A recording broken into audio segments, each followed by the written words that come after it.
Okay, thank you all for coming to week one of Plan for Your Land. It was great to see you last week. It's great to see you again this week, folks online and in person.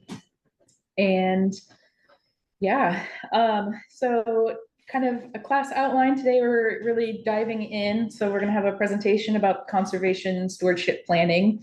It was pointed out to me that it maybe wasn't clear when the homework was to be done. The homework is to be done between after this meeting and between the next one. So I will point that out again at the end, but I just wanted to say that. Thank you for those that maybe took the time to look at it beforehand. Um, After we dive into conservation and stewardship planning, we're going to get into invasive and native plants with Oregon Department of Agriculture's Grant Jackson. And then we'll be learning about emerald ash borer and other invasive pests with Matt Mills. So I think I'm going to stop sharing. We will not be doing the big group introductions this week.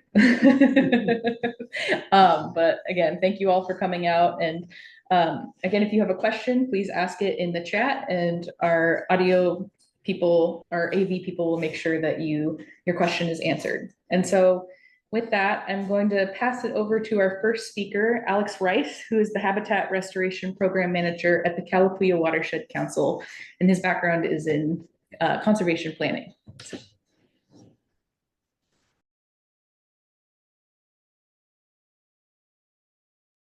Thank you for that, Marie. Can everybody hear me okay? I'm seeing Yep. thumbs up. Okay, great. Everybody can see my screen. I'm just going to start my slideshow here.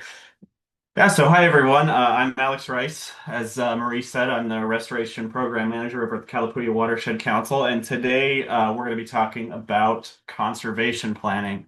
You'll hear me use the words conservation planning, stewardship planning, management planning.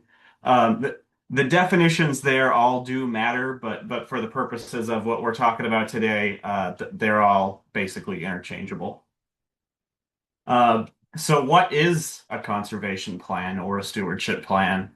Uh, for your purposes, it's basically whatever you want. It's a way to map out where you are currently with your property and where you want to be in the future. So it's sort of a declaration of your desired future conditions, uh, what makes up those future conditions, and the things that you need to do to get to those future conditions. So I like to think of it as a roadmap to guide you from current conditions to your desired future state on your property, whatever that may be.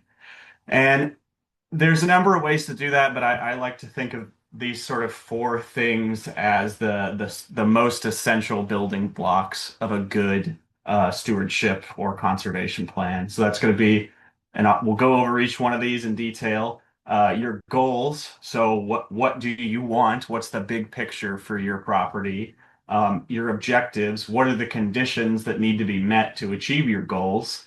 Your strategies and tactics. So that's what specific things are you going to do to achieve the conditions to meet your goals, and then a prioritization of all those things. So within those activities that you come up with, what's the most important, and how can you sort of group those different activities together to complete them most efficiently, to get the funding that you need to get and to do them in the way that's going to have the best uh, positive impact while minimizing the negative impact of all the work you might be doing.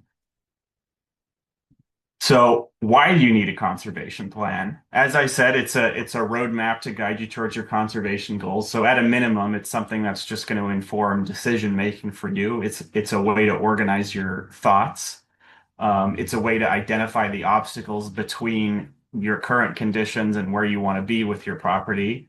Probably the most useful thing for organizations like all of us, the watershed councils, soil and water conservation districts, state, federal agencies, potential funders, anybody that might be helping you out, is it provides those organizations with the information that they need to be able to kind of help you achieve your property goals, whether that be by taking off a piece of the plan to actually perform the work or providing that funding. Um, Again, the prioritization, I'll get into this a little bit more as we go along, but as you're kind of working on the different activities to achieve your property goals, it can be helpful to do certain things before others. It helps you allocate, limited resources. It's really just an efficiency tool. And you'll notice I've bolded, underlined, and italicized the word funding here. One of the best things about a conservation plan, a stewardship plan, is it really, if if you know what you need to do, and we as the organizations that kind of go out for and apply for a lot of this funding, if we know what you need to do on your property to achieve your goals, then when a specific piece of funding comes up and there's an opportunity to go in for that funding, if we know of projects that are out there that can make use of that funding, then we can take advantage of that funding. But if we don't know what needs to be done, we can't dive on those opportunities. So that's probably one of the best things about having one of these plans put together, is that when there is a call for projects, you already know what needs to be done and can really take advantage of that. So just some principal concepts. This looks very philosophical, but this actually comes from a British Columbia forest management planning guide. Um, and so this look up, look down, look within, it sounds like something that Yoda might say. But really what this means is your look up is think about your property in the context of the ecosystem and the landscape that it sits within. And then think about the priorities of potential funders that are going to help you possibly do some of the things that you need to do. If your goals relate to a certain, you want to see more salmon in the streams on your property, or you want to see more birds on your property, think about are there plans for your region for salmon or migratory birds, and where do you fit into the context potentially of those plans? Is your property located on a rare habitat type, or in an area where we need to restore a certain habitat type? And then look down. So you want to evaluate the current conditions on your property, and kind of do an inventory. So what's good, what's bad, what needs to be restored. We're going to get into kind of evaluating all that, and throughout this series, various experts are going to talk to you that are going to kind of help you determine what those things are. And then look within. So, you're going to come up with a desired future condition, and you're going to think of all the things that you need to do to get to that point. But evaluate, what is it you want in order to reach that desired future condition, but also what are you individually capable of? So the things that you need to do on your property to reach your goals. Do they involve machinery? Do they involve complex engineered designs? So is it something you're going to be able to tackle on the weekends, or is it something you're going to need the help of potentially nonprofits, agencies, or contractors, or something for? So the first kind of step in this process is just setting your goals, and really what this comes down to is what do you want for your property? What do you want the land that you either own or manage to be? And no matter what sort of land stewardship, natural resource management, conservation, however you want to cut it up, it's all values based. So you need to state your values at the beginning, and kind of set your priorities that way. Your goals should be aspirational, so they should be something to be achieved, but they only need to be achievable in the strictest sense of like physical reality. So it needs to be something that can conceivably be done, but it's okay if it's something that is going to take decades or even centuries to achieve, because that's kind of how ecosystems work. Things don't happen overnight.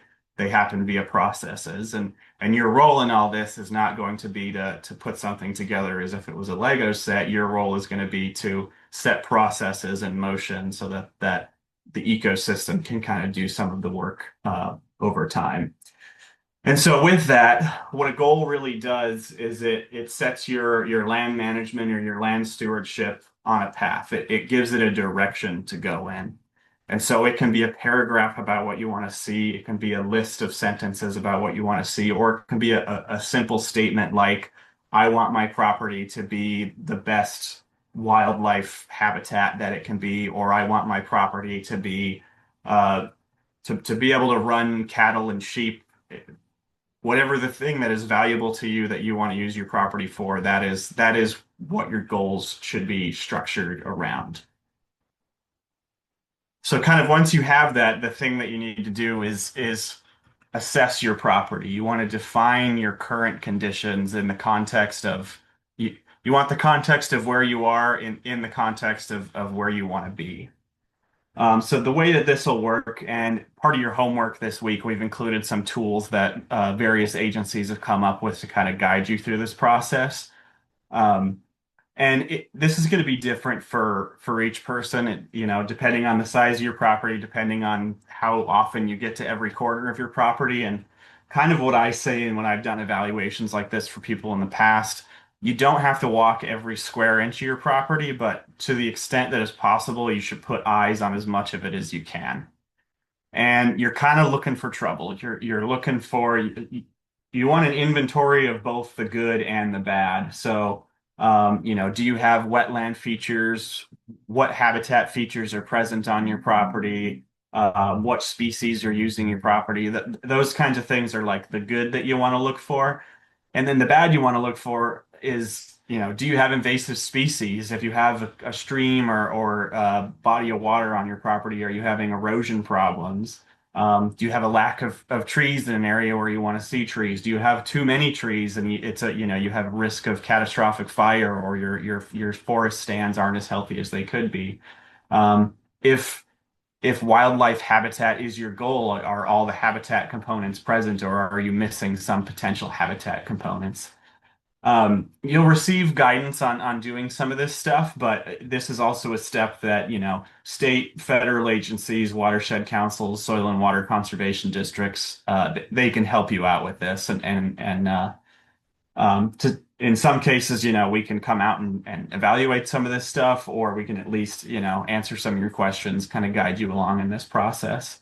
The really important thing with this is the the thing that's most useful for like watershed councils when we're planning projects, and then also when it comes to applying for funds, is, if you do have invasives on your property, or you do have a stand that is overstocked and you wanna thin out a stand, ha map that out. What is the spatial extent of the problems you're trying to solve? And so I've included, you'll see on the right side of the screen here, this is a map of, and I'm showing you this one because it was on public land, so I don't feel bad sharing it, but this is a map of juniper encroachment on some BLM land in Eastern Oregon from a plan I did a few years ago. And that's kind of what I'm talking about is what's the spatial extent of the problem that you've identified, so that when it comes to planning a project, you know where the problem is. So the next step is going to be your objectives.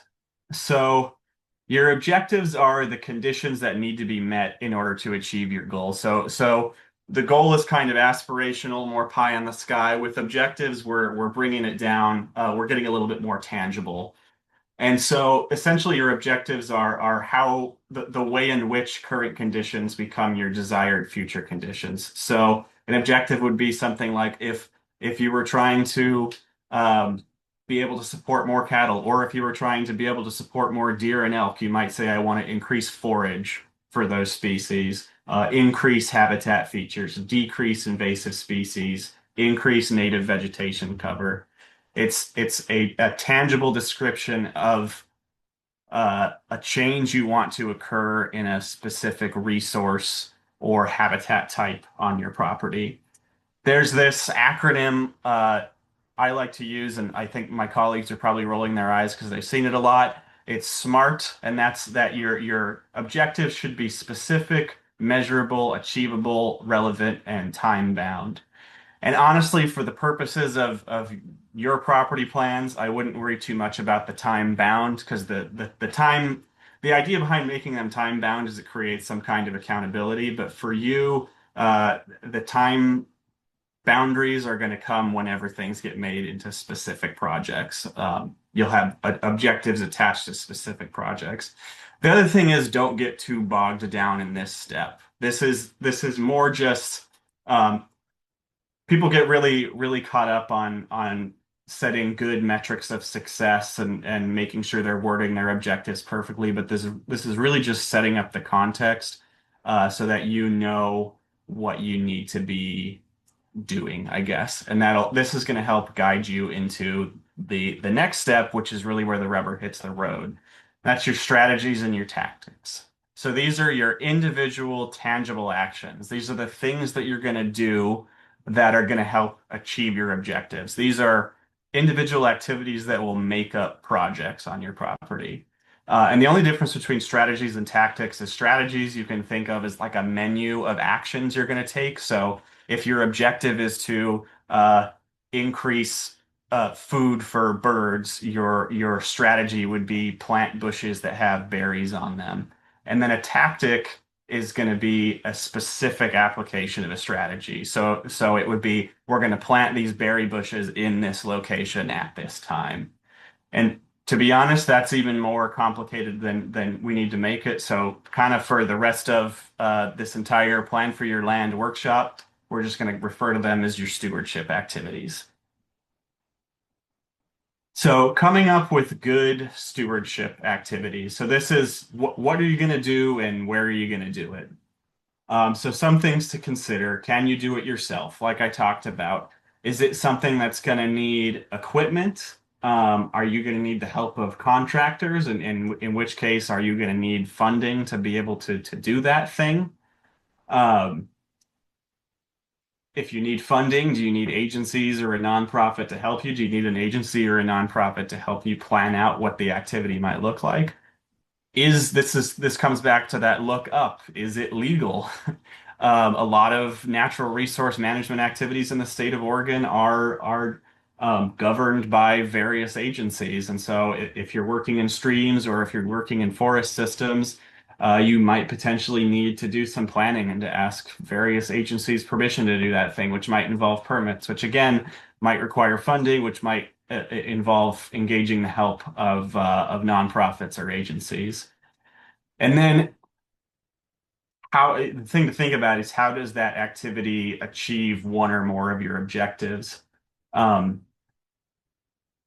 Kind of the whole point of this exercise is to make sure the things that you're planning are actually helping you reach your goals and aren't just things that sound like a good idea that you want to do, that it's actually serving a purpose.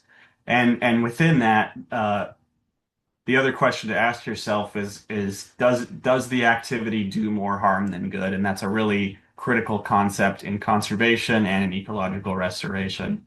And I've got some egg-related language here at the bottom of the screen. And so the first thing I'll talk about is kind of the Humpty Dumpty theory. Now, Humpty Dumpty had a great fall, and all the king's horses and all the king's men couldn't put Humpty Dumpty back together again, right? So, for simple things like, let's say, building blocks like Legos, if you took a Lego set and you threw it against a wall and it broke into its individual pieces, you can just put them back together again and have your Lego set again. But something like an egg, it's organic, it's complex, just like an ecosystem, which is organic and complex. If you throw that against the wall and you destroy it, you're not going to be able to put it back together again the way that it was made originally. It's something that's the result of processes that occur over a long time that we don't necessarily fully understand and that we don't have the ability to completely assemble based on its components. We can restore some of that stuff, but we can't necessarily make it back into what it was. And so all of this is to say that in some cases, you may already have good habitat features. You may already have a functional ecosystem. And in those cases, the best thing to do is to just protect that thing. And in some cases, going in and doing a specific type of restoration because you want to enhance a feature may eliminate more good habitat than it creates good habitat. The flip side of this, and it's funny that we're constantly using egg metaphors, is omelets. And you've probably heard the saying, you can't make an omelet unless you break a few eggs. And so that's why I've included this picture that I have on the right side of the screen. So that, believe it or not, is an ecological restoration project. And sometimes ecological restoration projects are really messy. And so when you're coming up with the activities that you need to do on your property, you need to think about, this may be something that in the short term makes the property a little bit uglier, removes something that I really like in the short term, but it's for the purpose of creating long-term benefits. This is especially true in situations where you have invasive species or you have overstocked stands. Some people can kind of get upset about having to remove vegetation, having to cut down trees, but sometimes it's for the good of the ecosystem in the long term. So just some things to keep in mind as you're coming up with your stewardship activities. And you'll notice I'm being a little bit vague about what those are going to be, and that's partially because as we kind of go through these lessons and you hear from different experts, you'll get better ideas as to what kinds of things you can do on your own property. And the watershed councils are always around to kind of help you to help guide you through some of those decisions. So finally, and probably one of the most important steps is prioritizing. And so when you come up with all the activities that need to be done on your property to get you from where you are to where you need to, or where you want to be, I should say, what you're going to find is that those things might be intensive and might take time and might require a lot of resources. And basically, it might be the kind of stuff that can't be achieved in one summer. And so you need to prioritize and a lot of that is going to come down to what of those things that you come up with are most important to you. What resources that you have on your property are the most important to you. And there's a million ways to make that decision, but it really just comes down to your personal preferences. What's the most critical thing for the ecosystem or the resource? And some of that will come back to what your overall goals are, and some of that will come from what the broader goals that maybe like the state of Oregon or us as watershed councils have for the system that you're working in. And then really unless it's work that you can 100% do yourself or that you have all the funding to pay for, what's really going to decide what your priorities are is what are funders paying for at any given time. Funders, we get a lot of our funding from the Oregon Watershed Enhancement Board, but the Department of Forestry, Department of Agriculture, all these different agencies you pay for this type of work, but over time they change what they're prioritizing. And so thinking about what agency priorities are and what your likelihood of achieving funding over time is, that's really gonna determine what things take higher or lower priority, because that's going to determine what you're going to be able to do. And then so a complete conservation plan is going to have basically and this template, this will be available to you in the resources folder. And this template, we're also going to make basically a worksheet of this that's going to be homework in one of the later weeks. So this won't be the last time you see this. So don't worry about trying to memorize this or anything. But it's going to have your goals, your current conditions, including your limiting factors, so the bad, and then your priority resources, so the good, the things you want to protect, and then maps of those two things. It's going to have your objectives, and then it's going to have your stewardship activities. And with your stewardship activities, to be super useful for you and for people like us, you'll have the activities, so what you're going to do, the spatial extent via hopefully a map, what the level of priority of that individual activity is, and then other information like what kind of permitting you need, that sort of thing. And then where we come in, or where the next step, or how you use your conservation plan is kind of coming up with projects, and the translation, what I put in brackets here, is grants. And the reason I say that, and some of the impetus for doing conservation planning is often, as watershed councils, when we interface with landowners, we'll have this thing happen where we get called out to do one project, and it's sort of a high priority project, something that can get funded by a funder, and the funder pays for it, and we do the project. And then they'll say, oh, hey, I also, now that that's done, I have this other thing on the side. And it's not a super major project, and it's not a high priority thing. And it's the kind of thing that we can't necessarily pay for on its own. But had we tacked it onto the other big high priority project, we probably could have made that happen. And so packaging up your stewardship activities into these projects. And this isn't something that has to happen within your plan. It's something to kind of, as you're going through your plan, to do over time. Um, it allows you to kind of take advantage of funding opportunities. And also sometimes it just makes logistical sense to do that. If you have a stewardship activity that requires bringing in heavy machinery, and you're bringing in that heavy machinery through an area that you've already planted, it's going to be bad for something that you've already invested in. So phasing and projects is just something to think about and consider. And it tends to be that it's easier to get $50 to $100,000 for a big project sometimes than it is to get a few $100s for a small project component. But it's fairly easy in small potatoes to take that small component and tack it onto that $50 or $100,000 grant. And with that, we don't have a ton of time left, but I can open it up for any quick questions people might have.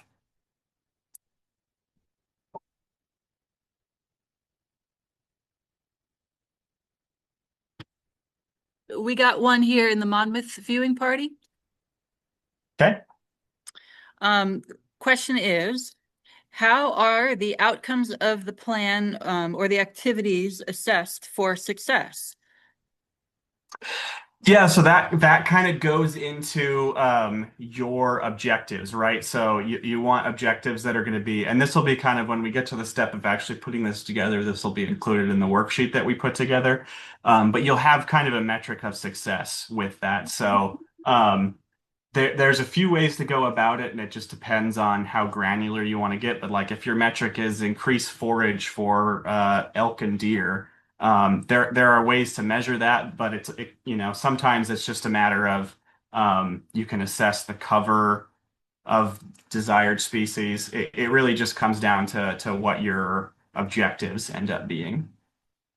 And there's like an add-on question here. Is there funding for project assessments?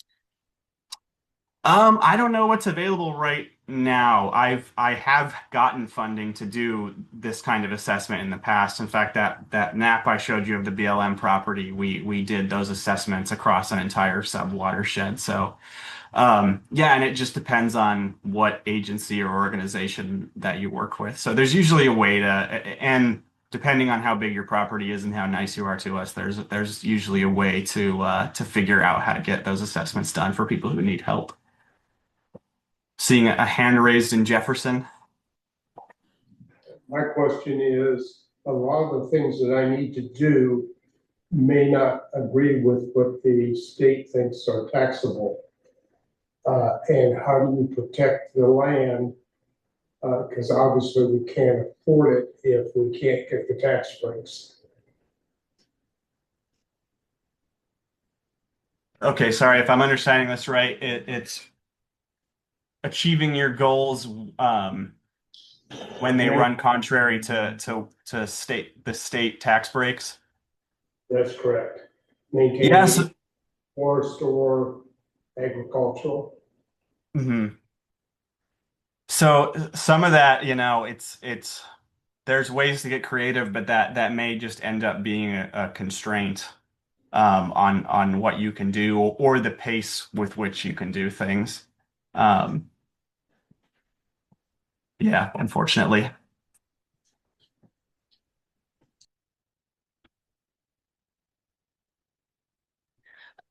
Alex, let's see, there was a question in the chat. Well, Michael says it's not really a question, just letting you know, but I'll just read it anyway. I have funding, never enough, of course, but I need knowledge. What can I do, and what is the best strategy for doing it? So if you have funding and not knowledge, I would say that's where yeah, reaching out to a good place to start is reaching out to your watershed councils. We can kind of help guide you along this process. And I think that's kind of part of the purpose of this Plan for Your Land series. Hopefully, over the next few weeks, you'll get a better idea of what you can do. And then beyond that, yeah, the watershed councils, your soil and water conservation districts, the Natural Resources Conservation Service. There's various organizations whose purpose is kind of providing this information, this technical assistance to private landowners. And honestly, we love to help people find funding, but we really love to hear that they've got funding and are just looking for technical assistance because it means we don't have to go look for that funding. So I'm sure if you tell that to any of these organizations, they'll be more than happy to help you.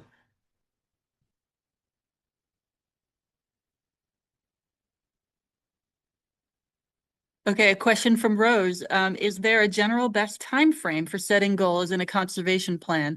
10 years, 20 years, your lifetime?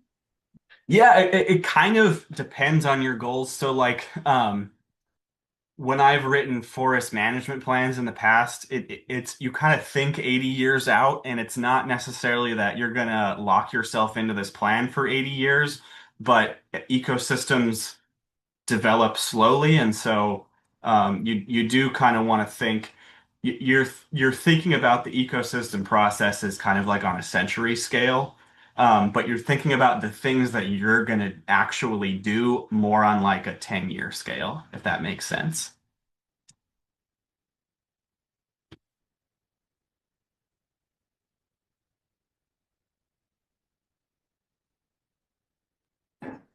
Are there any last questions anywhere?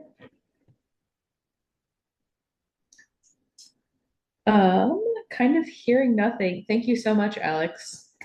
Yeah, thank you all. And if anybody ends up with more, I mean, I'm going to be in the rest of the sessions for the rest of the time we're doing this. So if any other questions come up, feel free to email me or pester me, or there's one of these people can get the question to me and I can figure out how to answer you. But thanks a lot, everybody.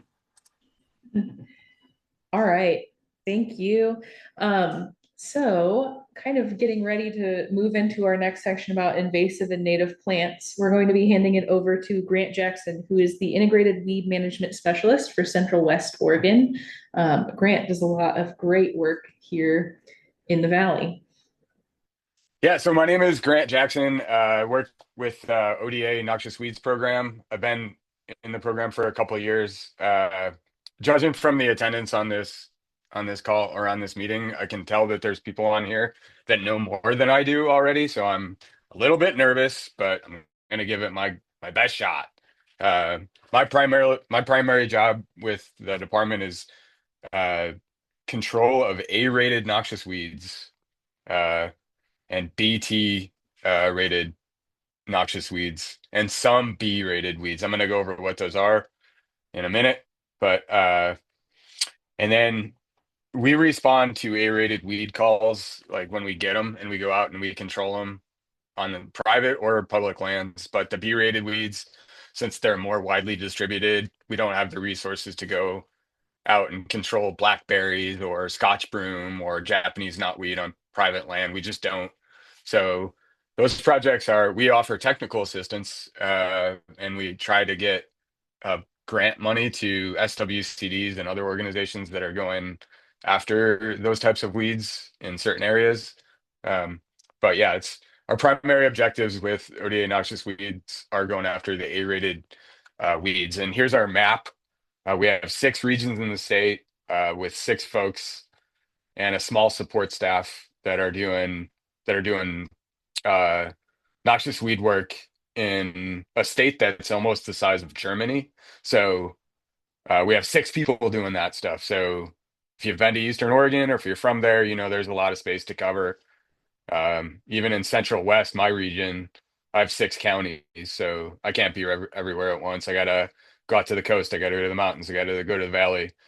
So there's a lot going on. One of the ways that we try to bridge that gap is through partnership with our regional cooperators. For instance, with North San Watershed Council. For folks in Monmouth tonight, I do a lot of work with Polk SWCD. Um, and then Marion County SWCD, Benton SWCD. So there's always luckily support with those soil water conservation districts. They're actually critical to what we do. Um, so yeah, the formal description of what we do, we administer the state weed board grant program. Some of you on this call have applied to those grants and may have received them in the past. I know North San Watershed Council did. uh, for an aquatics grant last year. We get a couple million this year. It was three. This biennium it was 3.5 million for grant distribution over a 2-year period to cooperators and partners and organizations that submit noxious weed grants.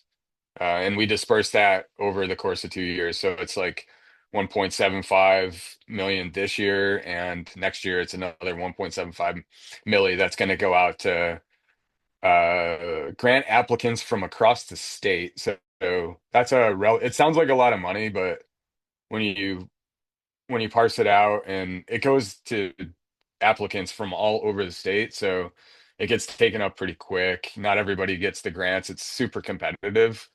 Uh, but it's a good program nonetheless. And we do a lot of work with those cooperators that do get grants. We maintain our weed mapper database. When we get new finds, doing a lot of survey work. That's a GIS-based program, and it's available on our website.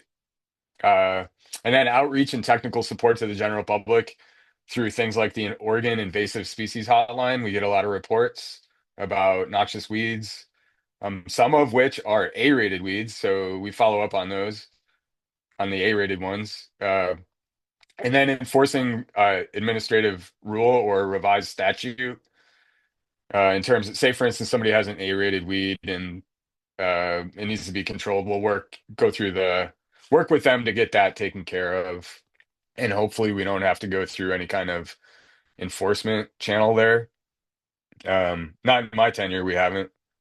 I've only been on board for a couple of years, but and then conduct risk assessments. I just finished a risk assessment recently for an aquatic weed. So the list went too fast here. I said A-rated, B-rated, BT rated. So we have a noxious weed policy and classification list in our program that dictates high priority, medium priority weeds in the state. So the high priority ones are A-rated. We have a chance through early detection and rapid response to eradicate those A-listed weeds. So we spend a lot of our resources on those. And then the second level down is the BT rated weeds. Those are weeds that can be or could be widely distributed in the state, in parts of the state, but in certain areas, they rise to the level of high priorities. So to give you an example of what one of those would be in our region here in the Mid Valley, it would be gorse, or on the coast, gorse. And then here in the valley proper would be garlic mustard, which is not really widespread in the Willamette Valley, and we'd like to keep it that way, so we devote a lot of our resources to it. I'm going to be answering some questions at the end of the presentation if y'all have questions, so I'll get to those. So that's really the framework of our classification list. So A being high priority, BT being, like, think of it like medium high, like a stove setting. That's a second highest priority, and then B rated, which like I already mentioned, like Himalayan blackberry, Scotch broom, which is all over the canyon. These are weeds that a lot of cases there are biocontrols for too. Tansy ragwort is another one. Biocontrols out there that are helping. They don't eradicate the weeds, the biocontrols, but they help mitigate its spread and act as kind of like a drag on it going forward, or a governor, if you will. So noxious weeds, why are they so tough and resilient? Why are they out competing the other plants out there on your land and in the landscape and in the ecosystem? Well, they have multiple means of reproduction. A lot of them can reproduce by seeds, rhizomes, which are underground stems, and then stolons, root particles, can be clonal. So a piece of a knotweed root can get detached from the main plant. It can go downstream or downriver, lodge in the riverbank, start growing with the same genetic traits as the mother plant. That's a clonal plant. So that right there, just the variety of different reproduction methods gives it a leg up over other less tenacious plants. Herbicide resistance in some of the plants that we're seeing, particularly with a plant called Palmer amaranth, which has been found in Eastern Oregon. This is a plant that is actually native to North America. Palmer's amaranth looks a lot like pigweed, but it's not. It's native to North America, but the Southwest. So up here in the Northwest, not really good plant to have around your beet fields and your potato fields out in Eastern Oregon and your onion fields. So that's kind of an all hands on deck thing, and that's resistant to 9 different herbicide groups at this point, including glyphosate, which is commonly known as Roundup. So that stuff just kind of laughs at 9 different herbicide groups, which is pretty remarkable. It's kind of like antibiotics getting out adapted by bacteria. That's kind of how I like to look at that. These weeds have the ability to overcome multiple types of control efforts. For example, seeds lying dormant in the seed bank for years until soil is disturbed. That's the case with gorse and Scotch broom, both of which have seeds that can last many years, if not decades, in the soil until the soil is disturbed, whether it be by fire or some other method, and then it germinates and grows, and the cycle repeats itself. Lack of competition from other plants that are less, like I said, less apt to outcompete those particular plants. It's like this giant contest, and the noxious weeds, they're always winning. They're the juggernauts. And then allelopathic qualities, some of them have the ability to prevent other plants. They have compounds in them called juglins that that kind of inhibit the growth and germination of other plants. I can think of walnut trees being a good example of those. There are spotted knapweed is another example that has allelopathic qualities. Like I had mentioned before, seed longevity and seed bank potential. When you're looking at caring for your land or restoring parts of your land, that's going to be one of your major, when it comes to noxious weeds, that's going to be one of your major uh,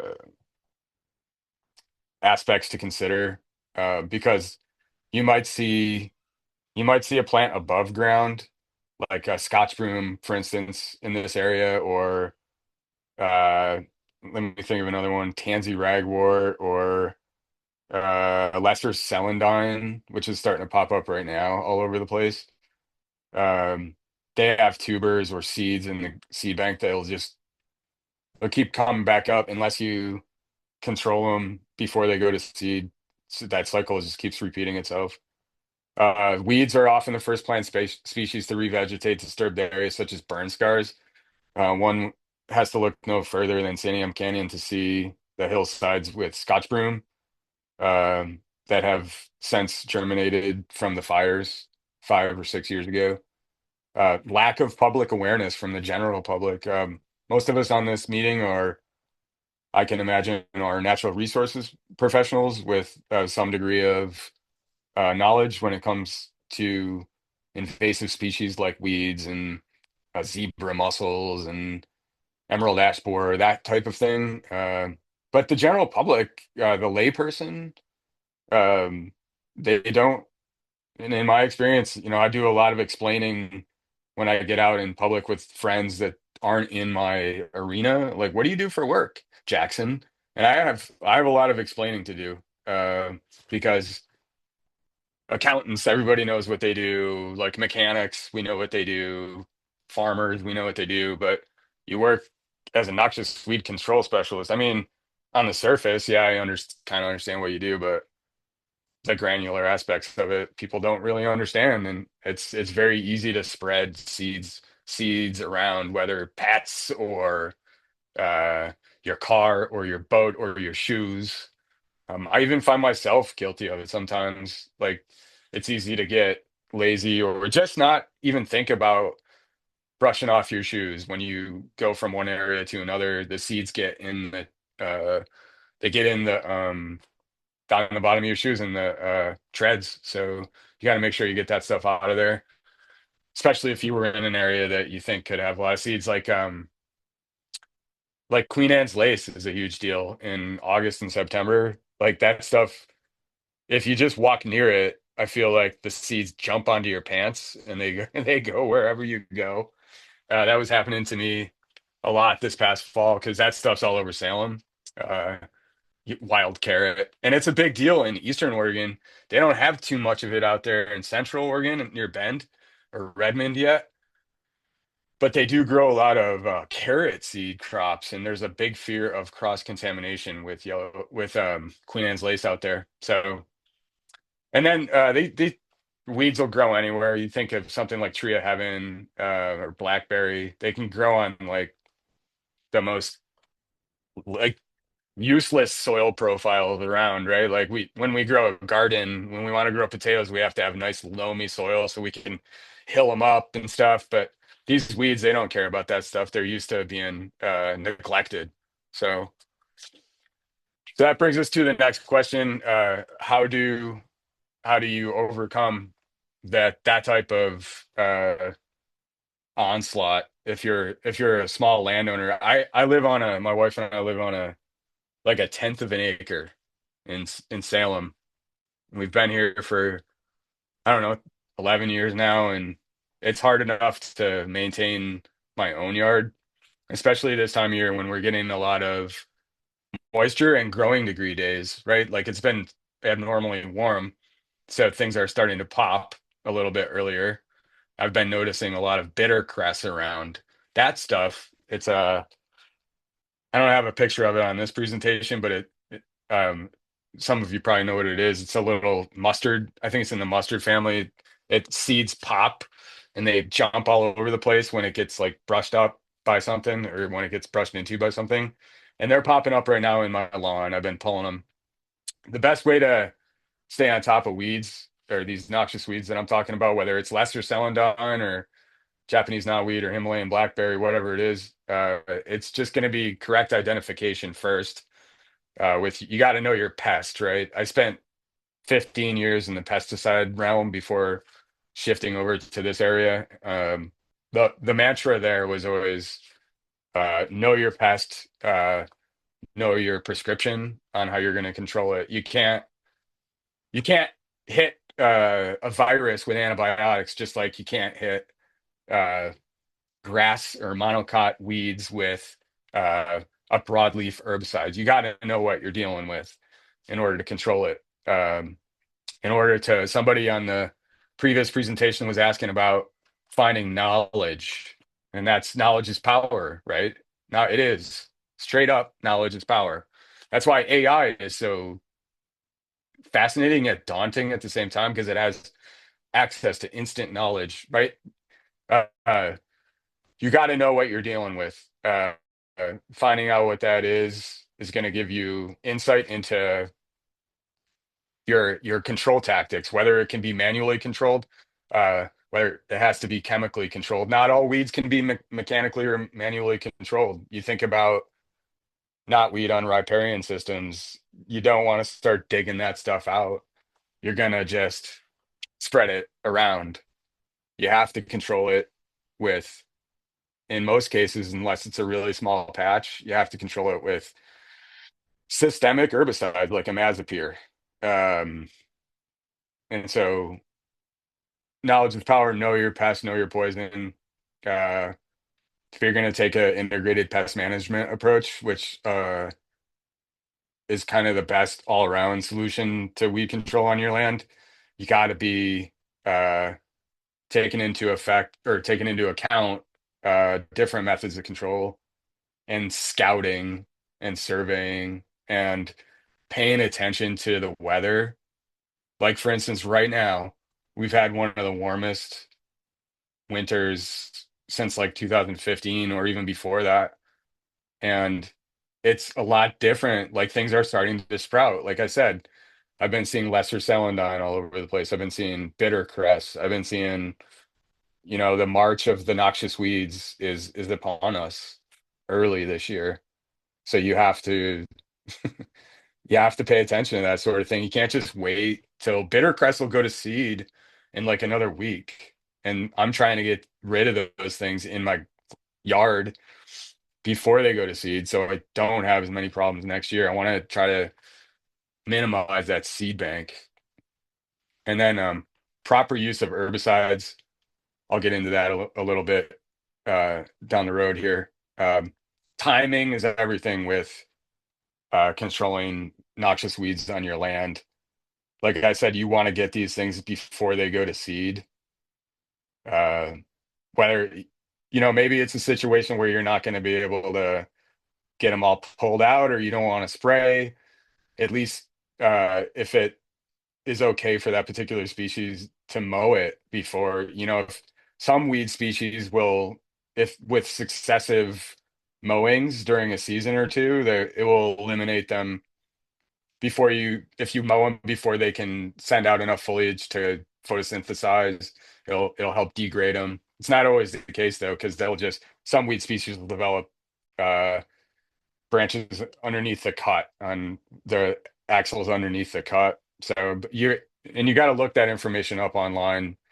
Use the OSU extension. You can call me. You can call your SWCD or email them and get the specifics about it. Replanting with native or plants, non-noxious weed plants that are appropriate for the site. I am not a native plant expert by any means. I am trying to, at least for this region, I grew up in another part of this country, and I'm better with native plants from that area, but I'm learning. I'm not as fast as AI, but I'm learning. Restoration efforts are really, really important. The gentleman that was on before, y'all were talking about restoration. You can't just spray a patch of blackberry and kill it all, or whatever it is, blackberry or tansy or lesser celandine, and everything's dead, right? If you use Roundup, Roundup kills pretty much everything except for blackberry and Palmer's amaranth. But you can't just leave it bare ground. Because it'll grow back, and chances are it's going to be with noxious weeds. So you got to have a plan before you go in there. When it comes to restoration efforts, like that presentation before, planning, selecting your replant materials, doing your site prep, and then once you do get those weeds controlled, proper planting and follow-up care of your desirable plants. You can't just set it and forget it, at least for the first few years. It's kind of like when you look in like a clear cut, or in the timber industry, when they cut out their harvested trees, they got to replant within the next few years, and then they have to do what's called conifer release. You have to get the weeds, control the weeds, and allow the next generation of trees to get above the weed canopy, so it's released. You have to do the same thing with your restoration efforts on your land. You have to water them in until they're established. It's been getting hotter and hotter every summer too, so you have to have a plan for irrigation. And then also you have to have a plan for wildlife protection, because not only is drought going to kill them, or disease, but around here we got a lot of ground squirrels, rabbits, deer. You're going to have to think about how to mitigate that. And then the most important thing, probably, well, they're all important, but in my mind, follow up. Just follow up, follow up, follow up. Discipline, you got to stay after it. It's like a academic or a fitness regime. In order for it to work for you, you got to study, you got to work out, you got to practice. Otherwise, you could lose a lot of time and a lot of work that went into it to begin with. Some native plant options. Like I said, I am not an expert with this stuff, and I'm going to put some options up on here for your plantings in riparian areas. If you have land in riparian area, some popular native options in Oregon from the resources that I looked at are willow. That thing, like willow, you can take a cutting of it, stick it in the ground, and as long as it stays moist, it'll develop adventitious roots and do clonal propagation, like we just talked about with knotweed. But in the case of willow, that's one that you would want to propagate like that. Another would be Douglas. So willow is very resilient. It's native to the area. And I see it all over the place when I do a lot of aquatic noxious weeds work on the Willamette in the summertime. We have a boat for the department, and I have my captain's license, so we're doing a lot of A-rated weed mitigation, like yellow floating heart, garden yellow loosestrife on the Willamette. But I see really nice islands out there that are above the high water mark because it's the summertime, but they have like really nice willow patches all over them, and it helps hold that soil in the riverbank and prevent erosion. Douglas spirea is another one. These are shrubs now, elderberry. And then for trees, Oregon white oak and white alder are a few of them. And then, or a couple of them rather. Here are some really good resources that I pulled out yesterday when I was putting this thing together, or the other day. The one on the left is downloaded from Polk SWCD, and it's the restoration information from Heritage Seedlings, which is a local outfit here. They've done a lot of work on restoration in the Willamette Valley of different ecosystems. In this case, this one is about oak habitat restoration. There's a lot of that obviously around here. So that's a guide that'll help you not only plan, but it'll give you good recommendations in terms of what species to replant after you've controlled weeds.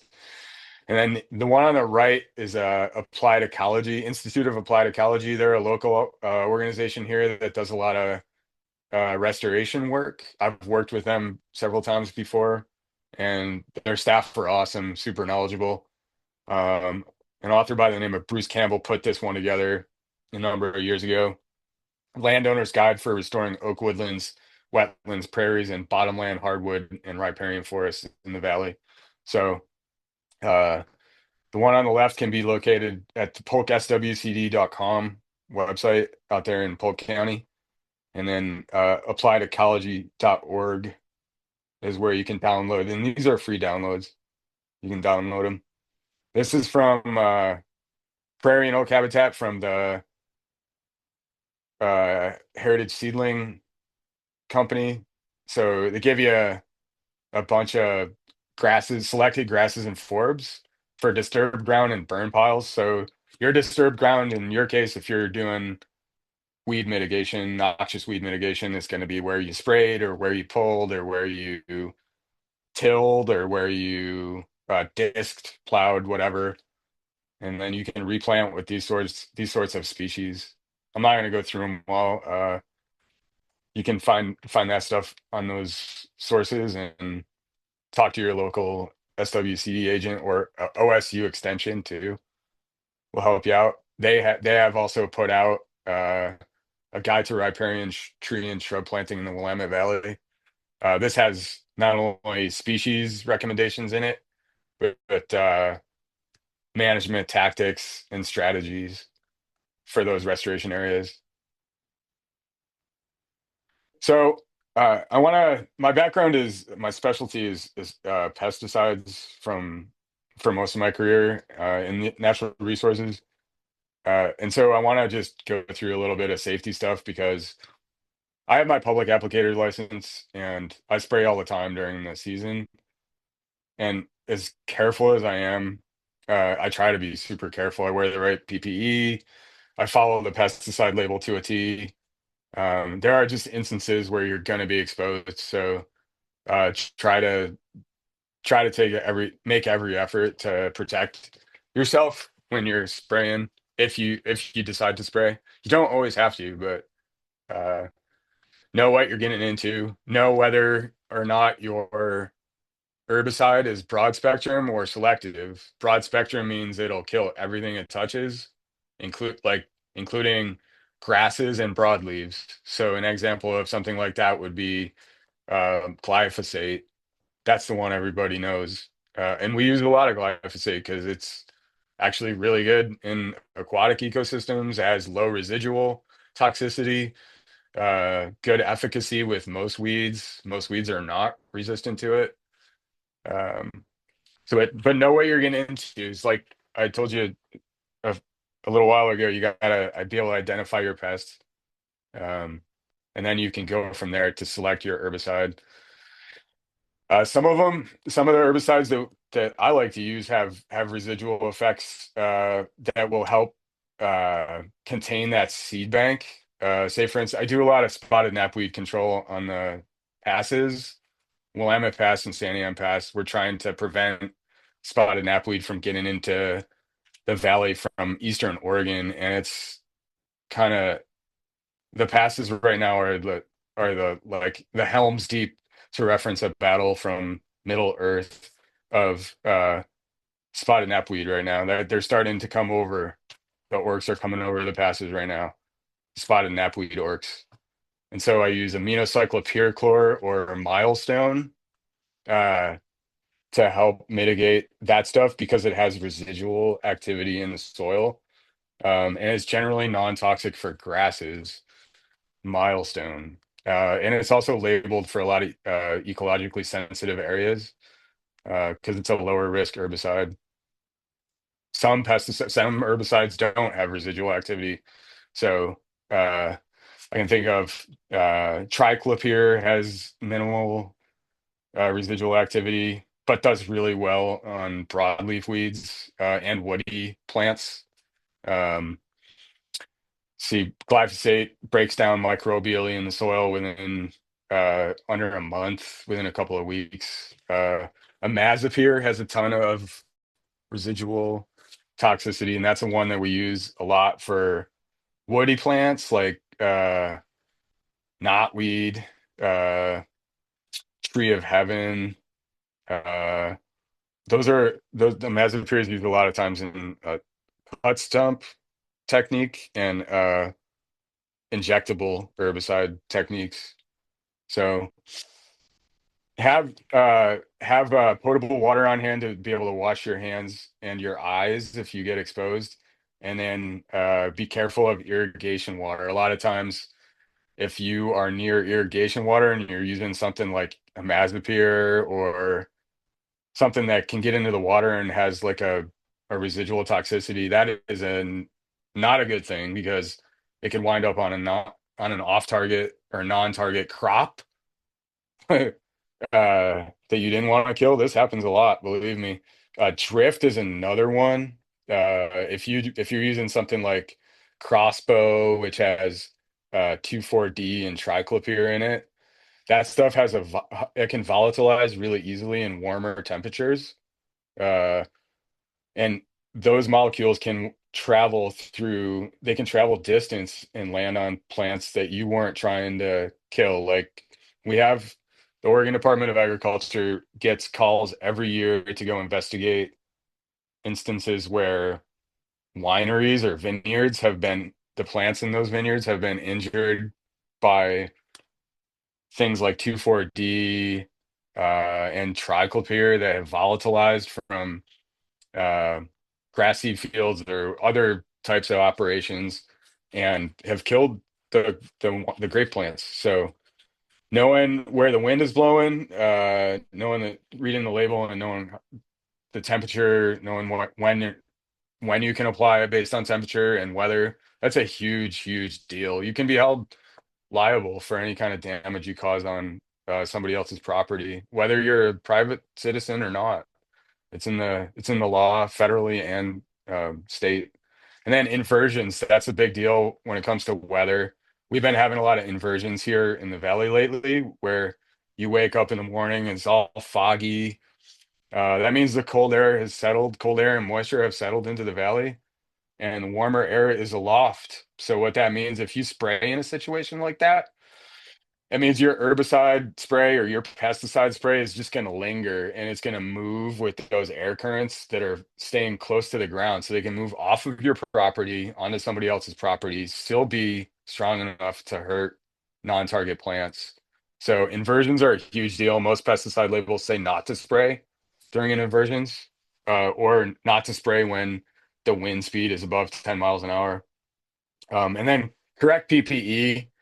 I always wear gloves. At least like 7 mil is the thickness rating for like a minimal thickness rating for chemical resistance on a lot of the labels that I use.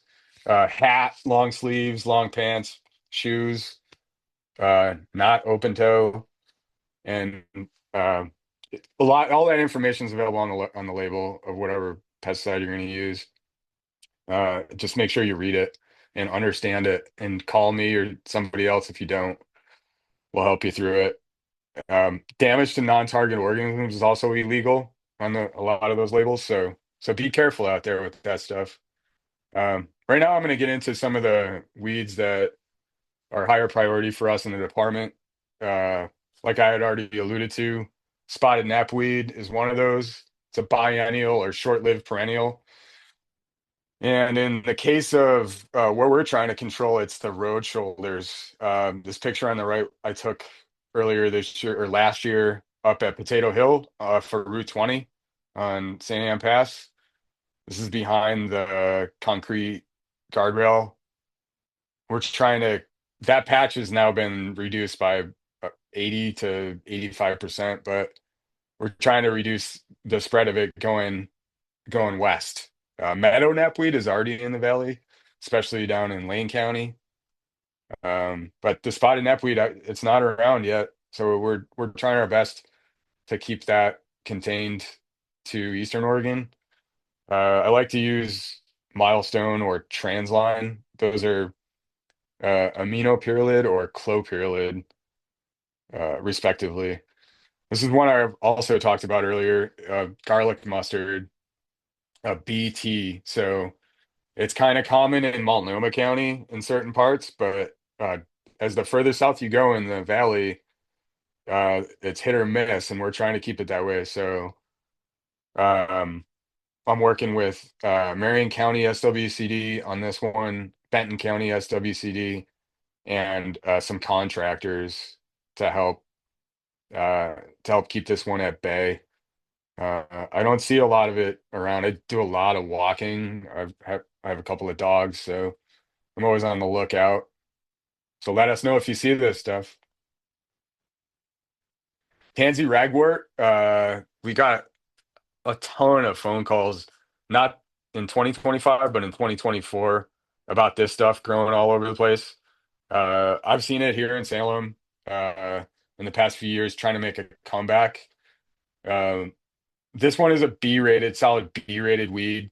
It's widespread in the valley, and we don't throw a lot of resources at it to try to control it. But if you have it on your land, Milestone works well on it. If your land is labeled for, if you have like a pasture, or if the use site is on the label, you can use that particular herbicide on your land. A lot of people were asking us about biocontrols for this one because there had been a concerted effort about 20, 25 years ago in Oregon to release flea beetles and cinnabar moths, two different biocontrol agents that are still in circulation out there eating these seeds and affecting the plants, but there's a lag between, like, say for instance, we had the population explosion of tansy the past couple of years, and people were like, I thought there were the biocontrol agents. The biocontrol agents lag by a couple seasons, so they're not always right there present when you see the plants pop up. They're kind of chasing the cycle of the ragwort. It's like when the Fed tries to lower inflation, they keep rates high. It doesn't automatically kick in the next day. It takes several months or a couple of years sometimes. So that's an interesting case study there with biocontrols and historical success in Oregon. We'll see if that repeats itself in the next couple of growing seasons. We don't have numbers to verify that or not, but looks like I'm getting a ton of questions in the chat. Maybe I should approach that. Grant, there's one question about specific to tansy. Maybe I'll just mention that one. Okay. Somebody wanted to know, is pulling it out, roots and all, effective? Yeah, I've done that. I mean, if you have smaller patches of it, I had some growing in my yard from my neighbor's uncontrolled population last year, and I pulled it out and it seemed to work, but you got to get the roots, and you got to try to get it before it goes to seed. Uh, like you can see from this fact sheet here, the seed will last 15 years in the soil. So, yeah, a lot of these weeds you can pull them out if you get the roots, but that's a big if for a lot of those plants, especially things like knotweed, blackberry, Scotch broom. If you have like the mechanical leverage to pull, it's such a woody plant. They do make weed wrenches that you can buy that give you mechanical leverage to help pull those types of weeds out with the strong woody root systems. But you want to try to minimize soil disturbance when you do things like that because the seed bank is so long lived. Here's another one that I've been putting a lot of work in the past couple of years, both in Benton and in Marion County. It's oblong spurge. This is an A-rated weed. It's really, really pretty, like a lot of these weeds are, but it spreads really, really fast and it can get out of hand pretty quick if you let it. This picture on the right is a resident in Corvallis who contacted us or Benton SWCD because they got a grant to help purge the spurge, they call it, in Benton County. And this guy called, they did a lot of outreach and he called and I went down there and helped him spray this plant in the backyard. And he went through and before I sprayed, he cut off all of the seed heads of those plants and bagged them up and threw them out. And then I just sprayed the foliage. And then this is 2 years ago. I went back there last year. There was nothing. He's an avid gardener, so he didn't mind doing the work. But it was a case study in success because it was a collaboration of ODA, Benton County SWCD, and a private landowner getting together and using diligence and discipline to follow up to get it done. So if you see this stuff, please let us know. Here's another one that we're working diligently on the coast is gorse. And if anybody on the call has any familiarity with this plant, it's in the same family as Scotch broom, I believe, and it has a really long-lived seed bank. Those seeds can last a long time. They have hard seed coats that help preserve them. And it also is a huge fire hazard. This stuff has a lot of volatile oils in it. So you may have heard about the fires in Bandon years ago. Was like almost like 100 now, but the town burned down basically in part because there was a lot of this stuff around gorse and it caught fire and it just went through and it just burned it down. It was originally put in to help stabilize cliff sides and not riverbanks, but cliff sides along the coast as an erosion prevention plant. But that didn't go so well. Best laid plans, I guess. We used a lot of triclopyr-based products on both Scotch broom and gorse. Vastland is a good one. That's actually labeled for residential uses too, ornamental.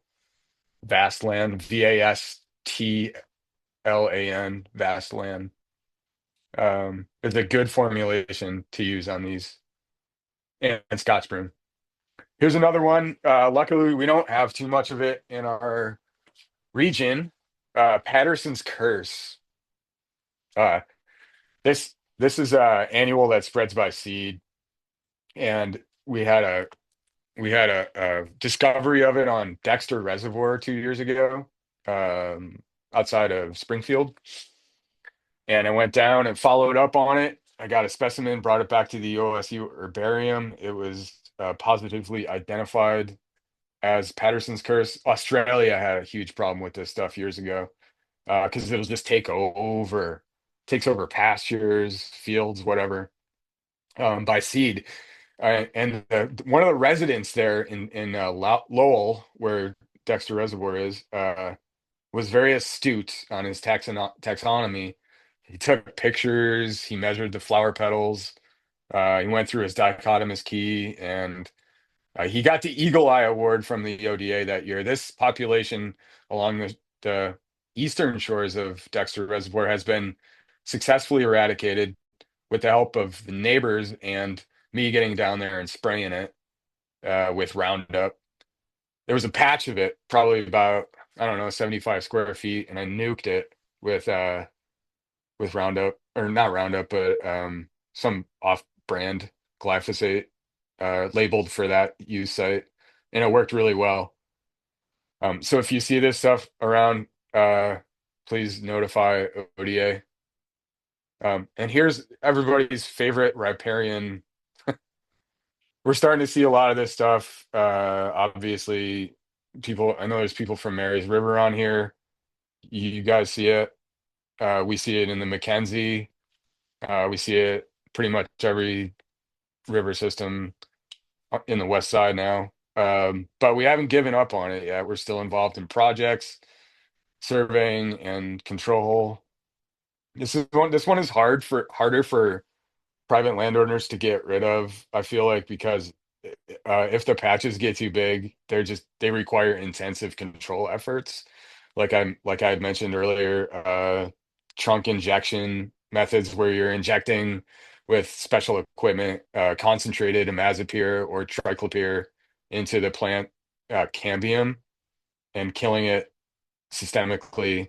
But to go through and do that to every trunk is, as you can imagine, very time and resource consuming. I've had success with foliar applications of imazapyr and fastidious follow-up in subsequent years to make sure whatever comes up the next year you spray and you keep getting that imazapyr into the system.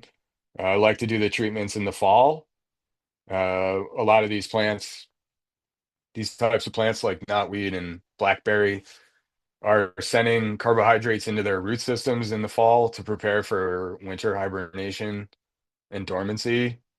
And so if you can get herbicide applications onto plants like that in the fall, you have a good chance of optimizing your control efforts with herbicides.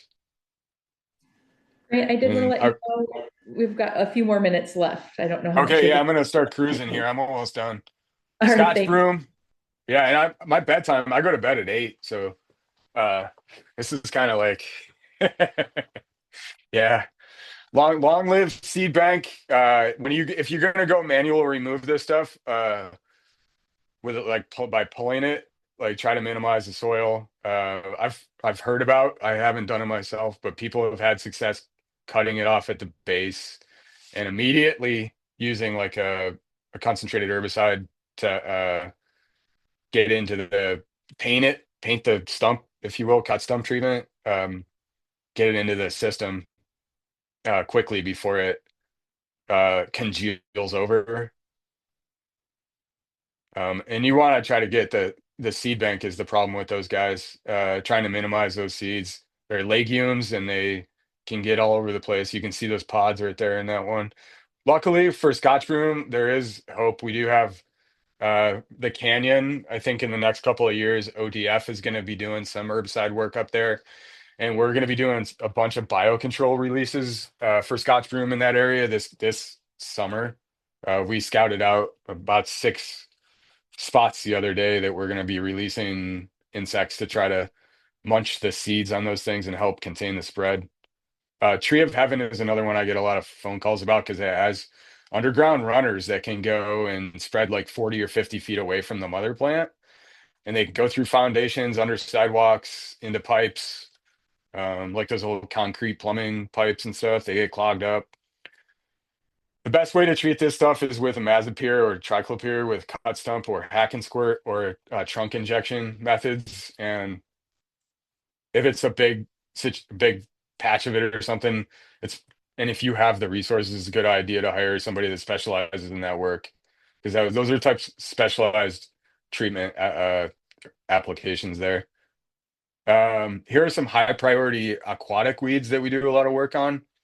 Everybody probably knows about Ludwigia. That's a BT, and it kind of is getting more and more invasive on the Willamette There are efforts underway. City of Salem has done a lot of work in the Minto, Brown Island, and backwater sloughs. Willamette Riverkeeper has done a lot of work. Benton SWCD, North Santiam Watershed Council. We were up doing some survey work and treatment work on the North Santiam River last summer. I was with those folks helping out. Yellow floating heart and garden yellow loosestrife. If you see those plants around, please give us a call. They're aquatic weeds, and we'll go out there and try to control them immediately if we can. And then last but not least, or maybe not last, but orange hawkweed. There's only one location of this stuff that I know of in our region.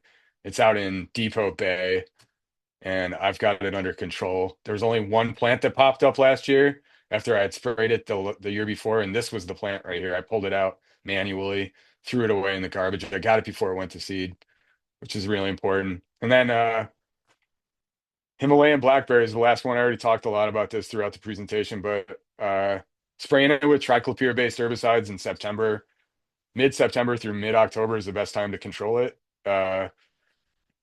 It's nothing easy with this plant. You're going to have to cut it after you kill it or cut it before you kill it. Some people have had good luck cutting it down to the ground and then spraying the sprouts, the resprouts as they come up. Some people have had with big patches cutting pathways through the patches and then doing foliar applications. And then when that dies, just cutting it all down with like a flailing mower or a brush hog or some type of machinery that's going to keep your hands and your body away from. It's basically like barbed wire, so concertina wire. And then threats on the horizon. I'm almost done. I mentioned Palmer amaranth. That's in Eastern Oregon right now, but plants have been found in the West, only a couple. I just did a risk assessment for something called roundleaf bittersweet, which is now on our list, as is Palmer's amaranth, as an A-rated weed. This is a vine that can grow up into the canopies of forests, and it can girdle trees, and also cause a lot of problems for forest canopies, shading out the understory. So there's only one location in Oregon right now, and that's in Clackamas County. Here are some reporting and control resources, including my email at the bottom if you want to reach out. A good place to get information on control techniques for different weeds, solve pest problems through Oregon State. And then, like I said before, Oregon Invasives Hotline, we do a lot of we get a lot of reports through that hotline, and that's a good way to do reports. And then iNaturalist is another one. So are there any questions here before I get going and go to bed? My question is, you don't spend any time on non-spraying of chemicals. He never mentioned donkeys or goats once. No, he I didn't. Donkeys or goats? And he didn't mention vinegar, agricultural vinegar, which I don't use any of the sprays that you're recommending. And I try to do it without those sprays. So I'm wondering, Grant, are you open to further discussion after, if people have questions, can they reach out and have these conversations? Absolutely. Yeah, I know people have mixed feelings about pesticides. I do too. And I'm happy to have that discussion for sure.